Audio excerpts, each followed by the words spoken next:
स्वामी समर्थ. नमस्ते. ज्योतिष kitchen and रेसिपीमध्ये आपले सगळ्यांचे मी खूप खूप मनापासून स्वागत करते आहे. आजची आपली रेसिपी आहे भाजणीचे वडे. तर मी या वडे पहिली भाजणी करून घेतली आहे आणि त्याचेच मी आता पिठाचे वडे बनवणार आहे. तर मी ते पीठ घेतलं आहे भाजणीचं. त्याच्यामध्ये मी अंदाजाप्रमाणे मीठ घालून घेते. थोडीशी हळद घालते मी अर्धा चमचा एवढी आणि मिक्स करून घेते पीठ. मीठ आणि हळद घातलंय ते व्यवस्थित सगळीकडे लागलं गेलं पाहिजे. इथे आता हळद आणि मीठ टाकलं आणि मिक्स करून घेतलं पीठ. मी ते गरम पाणी करून घेतलंय. हे गरम पाणी घालते. हे पीठ गरम पाण्यातच मळायचं वड्याचं. थोडं पाणी घालून हे मिक्स करून घ्यायचं आणि जास्त पाणी पण नाही घालायचं. मी आता इथे थोडं पाणी घालते आणि वड्याचं पीठ मी मळून घेते. लागलं तर थोडंसं थंड पाणी नंतर घालून घ्यायचं. पहिलं आपण गरम पाण्यातच असं मिक्स करून घ्यायचं थोडंसं. मी पीठ मळून घेतलंय आणि एकदम घट्टसं असं गोळा बनवून घेतलाय. जास्त पातळी नाही ठेवायचं, घट्टच ठेवायचं. तर आपल्याला हा अर्धा ते 1 तासासाठी असंच मळून ठेवून द्यायचं आहे. आता मी मळून घेतले. इथे थोडंसं असं खड्डा करून घेते. त्याच्यामध्ये 2 चमचे असं गरम तेल घालून घ्यायचं आहे.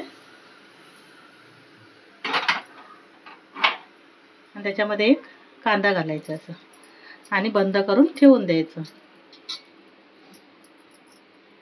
पूर्ण बंद करायचं असं.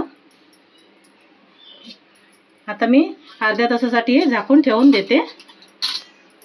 इथे अर्धा तास मी पीठ मळून ठेवून दिलेलं, झाकून ठेवलेलं. आणि आता आपण थोडं परत मळून घ्यायचं. तर त्यात जो कांदा ठेवलेला होता तो काढून घेते मी आता. आणि या तेलामध्येच मी परत पीठ मळून घेते. मी इथे पीठ मळून घेतलं आणि त्याचे छोटे छोटे गोळे असे बनवून घेतलेत मी. जास्त मोठे पण नाही करायचे, जास्त छोटे नाही करायचे, पातळ. आणि जास्त जाड पण नाही पाहिजे वडे. आता इथे सर्व गोळे बनवून घेतले मी. वडे बनवायला घेऊ.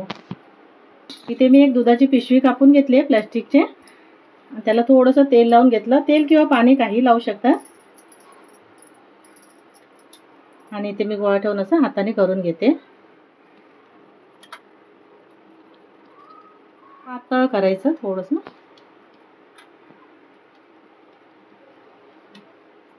तोपर्यंत तेल आपलं गरम होतंय. मी ते वडा बनवून घेतला. आधी तेल गरम झालं की बघते. एक थोडंसं पीठ टाकून बघते त्याच्यामध्ये. तेल आपलं गरम झालंय. आता मी वडा सोडून घेते.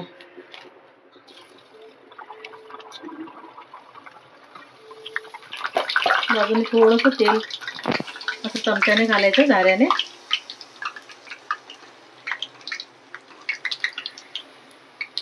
आता हे परतून घ्यायचं. वडे थोडेसे लाल रंगावर करायचे, एकदम सफेद पण नाही चांगले वाटत. अजून एक दाखवते मी. तेल मात्र व्यवस्थित गरम झालेलं पाहिजे वड्यांसाठी.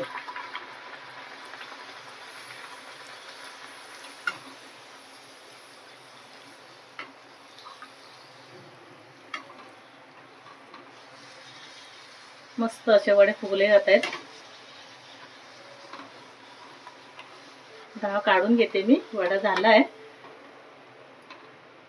इथे आपले भाजणीचे वडे तयार झाले आहेत. मस्त असे टम फुगलेले आहेत. मी पहिली वड्याची भाजणी केली आहे, तो पण व्हिडिओ बघा तुम्ही.